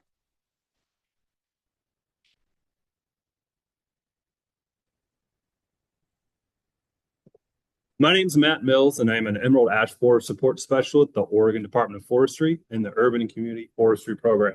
And hopefully that's the last time I'm going to say forestry in this presentation. My job is to help communities and landowners understand the threats of EAB, help them prepare for that pest before it comes, and to help mitigate the damage this beetle is going to cause. Since we're running a little short on time, I'm probably just going to talk about Emerald Ash Borer today, and maybe I can come back another time to do a little presentation on Mediterranean oak borer.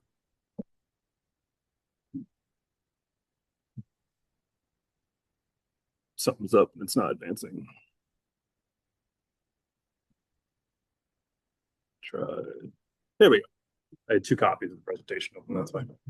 So EAB, emerald ash borer, or Agrillus planopennis, is an invasive and wood-boring beetle that is highly destructive. It is known to infest ash trees and similar species like of the Oleaceae family, like olive and white fringe tree. We do have a budding olive industry in Yamhill and Washington counties. White fringe tree is sometimes planted as a street tree in Oregon, but are very uncommon, so not one you really have to worry about too much. But what this beetle does is the adults will lay their eggs on the bark of ash trees. Those larvae will hatch and burrow into the bark of the tree, where they start feeding on the underlayers. Eventually, so many beetle larvae build up in the tree is no longer able to support itself and it'll die. EAB has been moving around the East Coast since the 1990s, where it has killed over 100 million ash trees. We estimate about 95% or more of ash trees will be when they get infested with EAB, will die. It is described as one of the worst forest pests in North America. So this is a map of North America, and this is by year, by county. So each segment is the expansion of EAB by county each year. So the EAB was discovered in Detroit, Michigan in 2002. We believe it made its way to Michigan from wood pallets and dunnage and shipping material from where it's native to, which is Northeast Asia. In Northeast Asia, this beetle's not a pest because the ash trees there have co-evolved with emerald ash borer, and emerald ash borer only attacks trees that are suffering from fire damage or drought stress. EAB spread pretty rapidly across the eastern part of the U.S., despite many federal and state quarantines. As you can see, it was throughout most of the East Coast by the middle 2015s, jumped to Boulder, Colorado in 2013. And of course, we discovered it here in Forest Grove, Oregon in 2022. This is a map of where we know emerald ash borer to be in Oregon at this point. And you see a little QR code in the corner. That'll take you to this map where you can explore it yourself. There's a lot of information on that map, including a lot of our trap data. As you can see here, all these pink spots are where we know we've confirmed emerald ash borer, and the blue spots are just kind of a 5-mile buffer around that where people know they need to start taking action. We do a pretty extensive trapping program throughout Oregon. Last year, we set 335 traps for emerald ash borer. 9 of those traps were positive. Few of them were in areas we already knew emerald ash borer to be, but we had 6 new populations in Washington County, the outskirts of Oregon City, in Clackamas County, and of course a positive in the middle of Multnomah County, which was a big surprise to us. Not totally unexpected though, just a little earlier than we were anticipating. There's also been detections in Vancouver, BC in 2024. So again, you can use the QR code here to go to this map and explore it more. We update this map regularly, so if you're curious how far you are from emerald ash borer, you'll be able to find out pretty fast using that map. So where do we find ash trees? Ash trees are really critical to Oregon's wetland and riparian habitats. It is a tree that likes to have wet roots all winter long and dry out through the summer. Not many trees like that. So ash trees will actually outcompete a lot of other trees in those wetland habitats. They'll often form monotypic stands where not a lot of the other tree species grow with them. And they can be a critical habitat for threatened and endangered species, such as our salmonoid populations. On the left side here, we have a pretty typical picture of an ash stand here in Oregon. This is actually outside of Forest Grove, where the agricultural fields have kind of carved away a lot of the natural habitat, and what's left behind are the really wet places where it's hard to grow crops, and those ash love to thrive. So these are often fragmented habitats that are already prone to what's the word I'm trying to say? You ever think? Not infestation, but the habitat degradation. That's the word I'm looking for, degradation. Already prone to habitat degradation because they're already kind of picked apart by agriculture and even human housing. A lot of times people will have their houses backed right up on these riparian habitats because they like the view. These riparian ecosystems are really important to us here in Oregon. A couple of different reasons. First off, like I said before, these are often right on the edge of agricultural fields or even tree farms, like Christmas tree farms. A lot of nutrients and chemicals are sprayed on those. And those ash trees are really good at soaking up those excess nutrients and make sure they don't work our way into our waterways. They provide a lot of shade on the soil, which helps when we get big rainstorms, helps that soil absorb more water. If you think of your kitchen sink, you've got that old dried out sponge on the side of the sink. When you first get it wet, the water just beads right off of it. But if it's been wet for a while, it actually will absorb water faster. Soil is a lot like that. So when we start losing our ash trees to emerald ash borer, that soil is going to dry out faster. And we start getting heavy rains, it's going to take a while for that soil to absorb that water, and more water is going to go into our waterways. Ash trees also hold a lot of water. When we lose those trees, it's going to have a major effect on the water table. When we talk to our folks in Minnesota who have already dealt with this, when they lost their black ash stands, they saw their water tables rise by as much as 12 feet when they lost those ash trees. So that's going to impact flooding a lot, like I was saying, in the spring or in the fall. When we get those heavy rains, more and more water is going to go into our water systems. We're going to see increased erosion. We're going to see increased channelization and channel shifting like we did on the East Coast. It'll interrupt the nutrient cycle. We're going to have a lot of ash leaves falling into waterways, which invertebrates feed on, and our fish feed on those invertebrates. It's part of the food cycle. And also those streams are going to get warmer. Without those ash canopies above cooling that water, it's going to get hotter. It's going to be able to hold less oxygen, and it's going to be harder for our endangered salmonoid populations to breed in those streams. This is also going to have impacts in our planted landscapes as well, because ash are very popular street trees. When Dutch elm disease went through, killed off a lot of our old elm trees, a lot of people like to plant ash trees to replace their elm trees. Ash trees are generally very drought resistant. They can take physical damage and survive. There aren't a lot of pests that infest them. So they make really good street trees, and some varieties are really gorgeous. Like the white ash can turn like a really bright burgundy.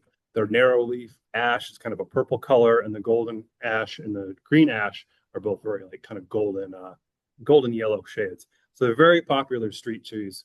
Oftentimes forming monotypic stands where both sides of the street are going to be lined with nothing but ash. We see that a lot in neighborhoods and schools and hospitals that were built in the last 15 or 20 years. As EAB started spreading across the East Coast, we weren't able to ship our nursery stock eastward because nobody was planting ash anymore. So all these nurseries had all this excess ash that they were selling for 60 cents on the dollar compared to other hardwood species. So it's a very popular street tree. These are all equally susceptible to emerald ash borer. Expect about 95% of these trees that are not treated to be infested with emerald ash borer shortly after it arrives. Ash trees are not too hard to identify. They have some really critical structural components that are very easy to identify. I'm just going to flip to the next slide. What we really like to focus on are these two photos that I have highlighted here. On the left, we have a pinnately compound leaf. Each one of those small structures is called a leaflet. And altogether, those are combined to form one leaf. So it's different from like a maple leaf, where it's one large leaf structure. These are more like a feather, where it's smaller leaf structures attached together. And what you'll notice about these leaflets is they're always directly opposite each other on the leaf. And on an ash tree, there will be 5 to 9 leaflets. If there's more than 9, you've got another species tree, maybe an oak tree. Sorry, not an oak tree, a walnut tree or a tree of heaven. And ash leaflets are opposite. Their leaves are opposite on the stem, and their stems bud opposite as well. And the last thing that's really easy to identify in an ash tree are their seeds. The far right picture here, much like a maple tree, they have little seedlets that'll blow off in the wind. Maple trees have 2 seedlets, sometimes 3 seedlets stuck together. Ash trees have single-winged samaras. So I'm going to tell you how to identify a tree that could be infested with emerald ash borer. But first, to make some sense of that, I'm going to tell you about the life cycle of emerald ash borer. So right now, we are in February. So we're in the dormant period of their life cycle, where the weather's too cold. So they're basically just kind of snoozing underneath the bark of the tree, kind of waiting for things to warm up. Starting in April and May, weather gets warmer. Those little larvae that are under the tree, they're going to pupate and become adults. And then when end of May, early June comes around, those adults, and then the top of the picture here, those are going to start emerging from the ash trees. They're going to feed on some ash material, some leaves, but they do eat so little, they don't really cause a lot of damage. They're going to mate, and then the females are going to start laying their eggs on ash trees, and that happens June through August. Within a couple of weeks of laying their eggs, those females are going to die, the males are going to die, and that's going to be the end of the adult part of the life cycle. But those eggs are going to hatch within a couple of weeks.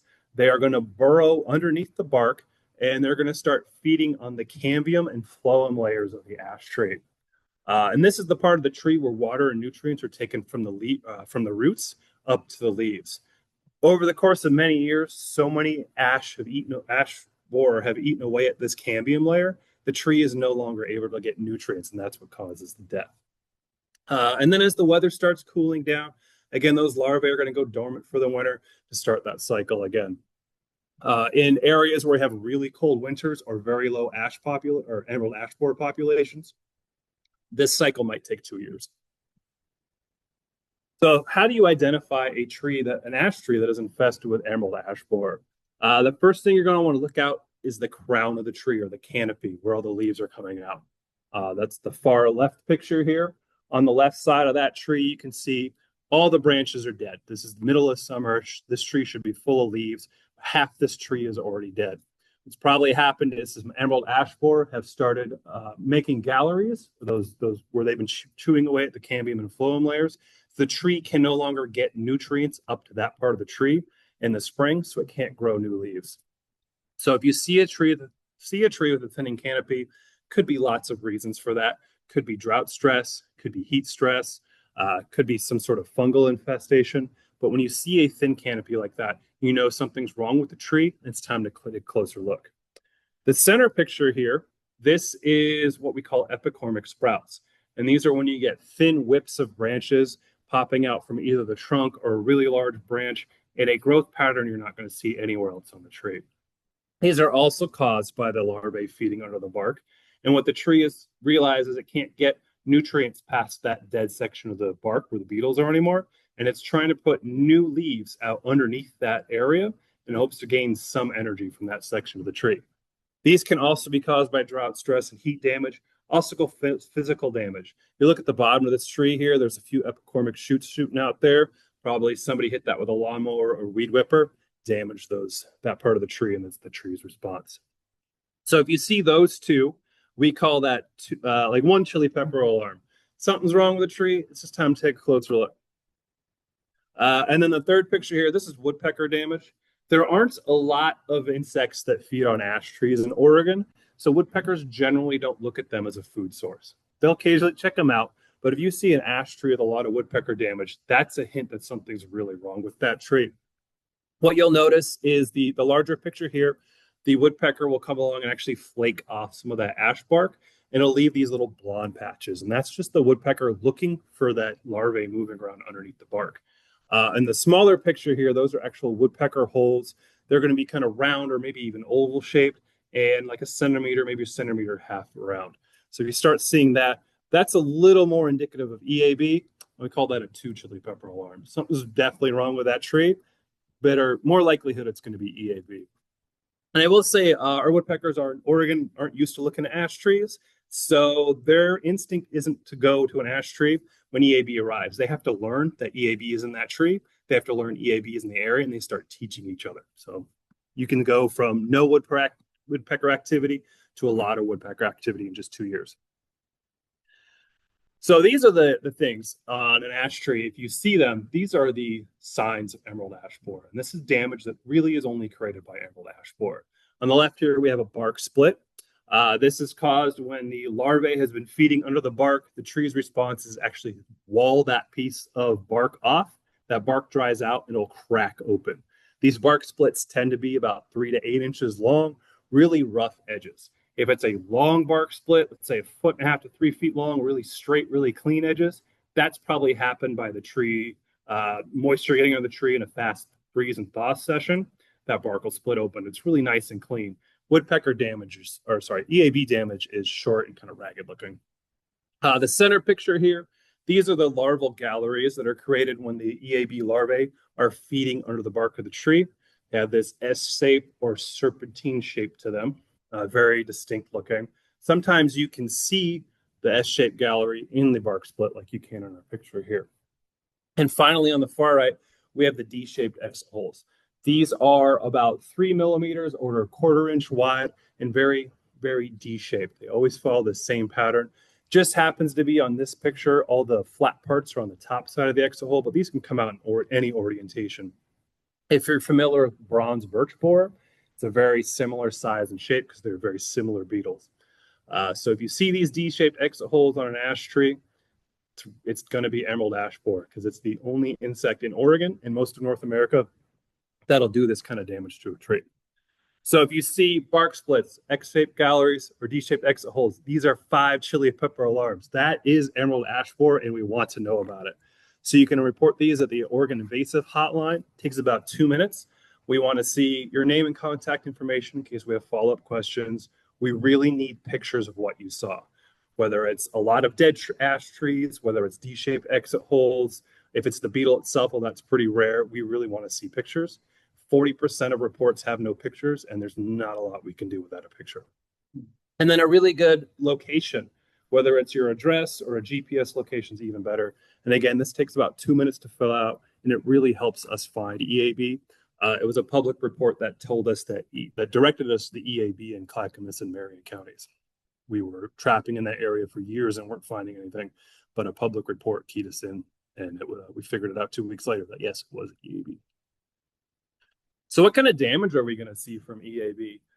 I hate to say lucky, but we weren't the first ones to get EAB. We've been dealing with emerald ash borer on the East Coast for over 20 years, almost 25 years now. Here's a shot of Toledo, Ohio in 2006 before EAB came in. Here's the same street 3 years later. Every single one of these ash trees has died from emerald ash borer. The only greenery around are trees that are not ash trees. And unfortunately, like I said before, ash trees are often planted on both sides of streets. So entire neighborhoods have lost their tree canopy, which makes them a lot hotter. People's stress levels go up. Their heart disease is more prevalent where EAB has been around. And actually crime rates go up once those trees start dying as well. People speed through these neighborhoods a lot more. Here's a natural setting. On the left side here, this is the same river, the Anacostia River watershed in Maryland. These photos were taken about 4 years apart. First upper picture there, we have a really healthy riparian forest. And on the bottom here, we've lost a lot of those trees, nearly all those trees to emerald ash borer. Right side here, this is the Butte Creek infestation right on the border of Marion and Clackamas County. These were some of the first trees we discovered out that way. The greenery you see in there is not living ash. That is actually an invasive Clematis drummondii, or old man's beard, that is taking advantage of all these dead trees. And of course, there is a lot of blackberry growing under there too. So there are some actions you can take now to help prepare for emerald ash borer. We kind of think about this like fire, like ready, set, go. So ready is 25 miles or more away, which most of the folks in this meeting are going to be in. 10 to 25 miles away, that's the set. You're getting everything together, you're starting to make your plan and enacting it. And then go, it's time to do the work. So at 25 miles away or more, like we are right now, you're doing the right thing. You're learning the signs and symptoms of emerald ash borer. Next thing you're going to want to do is take a look at your property and see where you have ash trees growing on your property. Understand which ones of those could be a problem when they die. Are they going to fall on your barn or your house or a bridge or something like that? Or are they going to be critical habitat? Are they providing shade on a stream where salmon are spawning and you want to protect those trees or protect that habitat? And then once you have that information, you're going to start creating a management plan of actions you can take to mitigate the damage from emerald ash borer. When EAB is about 10 to 25 miles away, that's when you want to really start working closely with your partners or soil and water conservation districts or watershed councils as well. You're going to be doing management actions we're going to talk about in a minute. And you're also going to start looking out to your local wood waste networks. Ash trees. On the East Coast, it's a valuable product. It was used a lot for tools and lumber and flooring. Our Oregon ash doesn't grow nice and straight like the East Coast ash do. It tends to rot from the inside out. So there's a lot of work to figure out what we can do with these ash trees before they start falling down. But there are people working on that at this point. And then when EAB is known to be 5 to 10 miles away, There is a quarantine on ash material. You're going to want to make sure you're following that, or anybody you're working with is following that, because there can be fines involved. Doing your best to utilize your wood to its best use. You're going to manage for invasive plants, because once EAB starts killing ash trees, it opens up that canopy. Things like blackberry and reed canary grass love those habitats. You want to start planning for how you're going to manage those. And then any management plans you're already doing, you want to step up the speed of that. I don't have a whole lot of time left. In fact, I'm probably actually out of time, but there are some actions you can do now to prepare for emerald ash borer. So first option would be to remove and replace. These are things you might actually want to start doing now, because they can be costly and they can also take a lot of time to take their place. So ash trees that are in those critical riparian habitats that we talked about, or close to your homes or your barns, it might be time to removing those early and start underplanting with appropriate alternatives. Things like black cottonwood, willows. Some people are even exploring Willamette Valley ponderosa pine as an alternative to ash. Black oak, if you're in the southern part of the valley here. I know there's some around Oregon, or options. There's a great paper out of Oregon State University called Alternatives to Ash in Western Oregon, and that's a good place to look at trees that you might want to underplant with. Your really high value trees, maybe it's in your front yard, it's providing a lot of shade to your house. Maybe you've got habitat where salmon are spawning and want to make sure that those canopies aren't lost. There are treatments available. They are highly effective at killing emerald ash borer. Depending on what method you use, you're going to be applying every year or every 2 to 3 years. One of them is actually called a trunk injected systemic pesticide. What that means is an applicator drills tiny holes in the base of your ash tree, and they pump a very small, like 5 millimeters or less per inch, into your tree. The ash tree takes that up, and any EAB that are feeding on your tree or are going to feed on your tree in the next 2 years, they're going to die. It'll kill 95% or more EAB. Highly effective, and we have a lot of information on that on our website. Other applications are trunk sprays and soil drenches. These can be almost as effective, but there are risks to pollinators sometimes with those other treatments. And the final option is going to do nothing. In a lot of riparian habitats, a lot of natural areas, this is going to be the bulk of the work you do. You're just going to let those ash trees go, but before those trees die, you can underplant with appropriate species. If they're not going to be a risk of falling on anything important, doing nothing can be an option, but you need to balance that with your risks to invasive species and water impacts. So if we were to do nothing in a natural area, there'd be pretty drastic loss. That ash canopy is going to die. We're going to lose all those shade benefits. We're going to lose all those nutrient cycling and water storage benefits.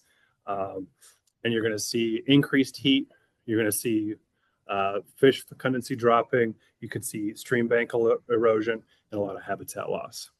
But by acting ahead, removing some trees proactively, treating some trees when EAB is about 5 to 10 miles away, and then planning for some trees to die on their own, but underplanting, you can reduce those impacts to the habitat and still maintain a healthy ecosystem. One thing we've learned from the East Coast is it's never too early to start preparing for EAB. A lot of those communities didn't have time to prepare for EAB because we didn't even know it existed by the time they were getting hit hard by it. So they had to spend a lot of money dealing with dead and dying trees, which can get very expensive and very dangerous. So the preparation is the most cost-effective tool. Start planning for emerald ash borer now. It is going to make its way throughout all of Oregon. We project it could be as far as south as the California border in the next 20 years. It spreads at a rate about 2 to 4 years on its own, but people are really good at transporting emerald ash borer around. And there's new research and new information coming out all the time. So just be aware of the changes, and that might change your management practices and your management plan. There is an emerald ash borer and ash material quarantine for any county where emerald ash borer has been discovered. Right now, that is Washington, Marion, Yamhill, Clackamas, and Multnomah counties. What this says is ash material should not or cannot leave those counties because there's such a great risk of somebody taking firewood from around Forest Grove and going camping it on the coast and leaving it there. And then we have emerald ash borer on the coast, and that community now has to figure out what to do. So this quarantine exists to help slow the spread of emerald ash borer. There are some options for if you've got like a stand of wood that you want to try to harvest. There are options available on the Oregon Department of Agriculture's EAB website. We also have a website called OregonEAB.com that ODA and ODF have worked together to build. But this is kind of the one-stop shop for everything EAB. If you want to learn more about underplanting, or you want to learn more about treatment options, or you want to follow up on that quarantine, use this QR code or go to OregonEAB.com, and you can find just about any piece of information you're looking for. We have a lot of outreach material on that site. We have a lot of research from around the country on that site. It's just a great spot to learn anything you want to know about EAB, and you can find the EAB map and track how fast it is spreading. I'm going to skip the MOB stuff today, but I want to say there are a couple things you can learn to do right now to help slow the spread of EAB. And the first off is don't move firewood. Here in Oregon, this is kind of a foreign concept. We just think, oh, I've got a tree in my backyard that's down. I'm going up to the mountains to go camping. I'll take it with me. We really want people to buy their wood material where they're going to burn it. You don't know what kind of invasive pests are in that wood that you pick up from your backyard and take up to the coast or up to the mountains. You could be transporting EAB, Mediterranean boat borer, or a host of tree-killing pests with you. If you keep buying it where you're burning it, you're much less likely to move that material around. Learn the signs and symptoms of EAB. Talked about a bit today. You can learn more on OregonEAB.com. And then, of course, report that pest if you find it. That's often how we find new population of invasive pests. Are the public are eagle-eyed and very helpful. All right, that's the end of my presentation. All right. Some questions of it, anybody has for me? We do have questions in the chat. Okay. Let's see. The first one is, what do you recommend for replanting in the ash area? You're going to want to look for a publication from OSU called Alternatives to Ash Western Oregon. Ash grows in a lot of different soil types, and it often will grow in places where other trees might struggle. So you're going to want to analyze how much moisture, how well draining that soil is, and that publication will help you figure out good options for you. Unfortunately, there's no one size fits all option for ash, and it might replacing ash, and it might take a mix of plant species to do the job that ash does. We had a question over here in Jefferson, if the unseasonably warm winter will affect the larvae metamorphosis. Okay, so no, we're not very concerned about that.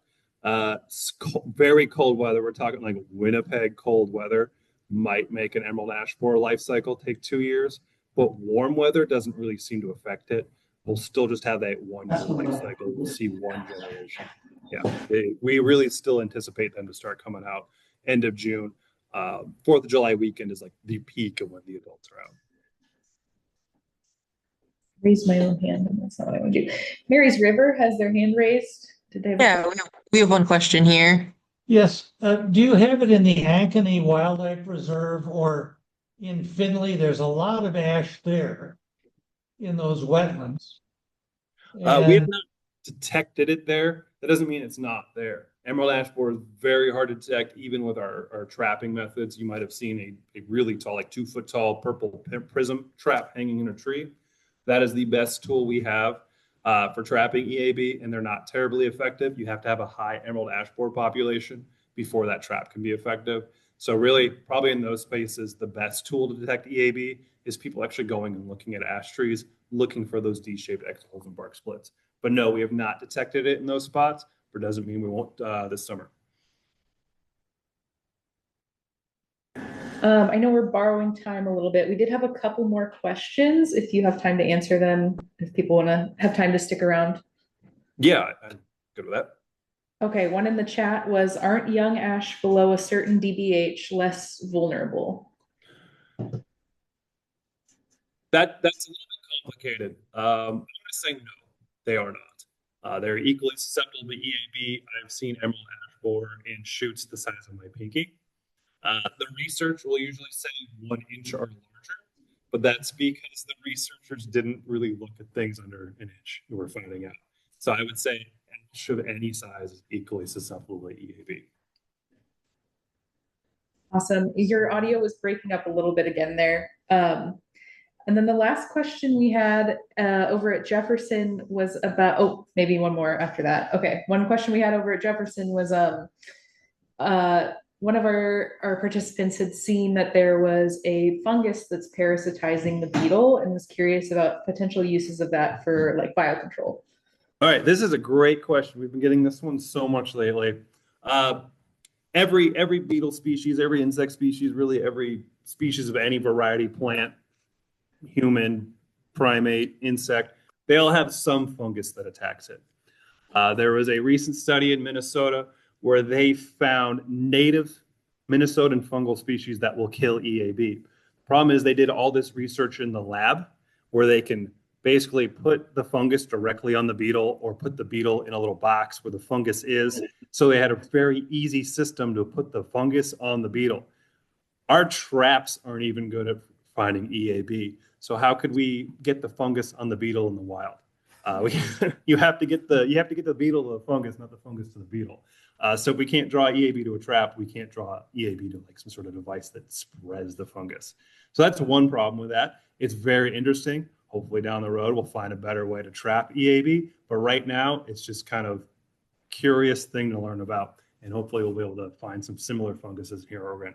Going beyond that, if we start spreading these funguses in Oregon, we don't know what they're going to do when they escape and start killing EAB and spreading to other insects. Maybe they're going to jump to a pollinator and they're going to have problems with our pollinator populations, which are already struggling.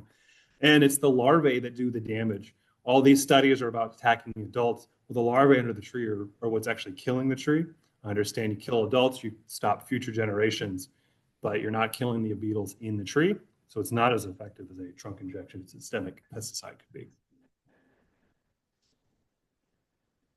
Great question. We've been getting that one a lot. And yeah, it's a great study, but it'll be a while before there's a practical application.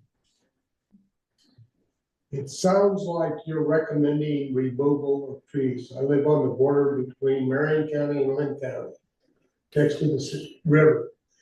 Yeah, if you've got ash trees that are overhanging your house, if they're overhanging your barn, I have 30 to 50 is a great ash trees option. on my property. If it's in a natural area where you're not getting out there a lot, it's not critical habitat for you. Your most cost-effective method is going to be just let him get hit by EAB and die. It's going to take about 3 to 10 years, depending on the health and the quality of the stand, before they're all going to be gone. You're going to need to manage invasives, though, and that's going to be the hard part. So maybe some actions to treat or remove some trees and underplant now would be great, just to help control those invasive pests. And is there any reason not to mill it? Not to mill them? Is that the question? Yes. If you can find a mill that will take that ash material, please let me know. I'm asking if there's any reason not to. So if it's infested material or an infested county, in order to transport that material, you need to remove the outer bark and the outer inch because the EAB can live in that. If you mill it, you have boards, no bark. Let's see.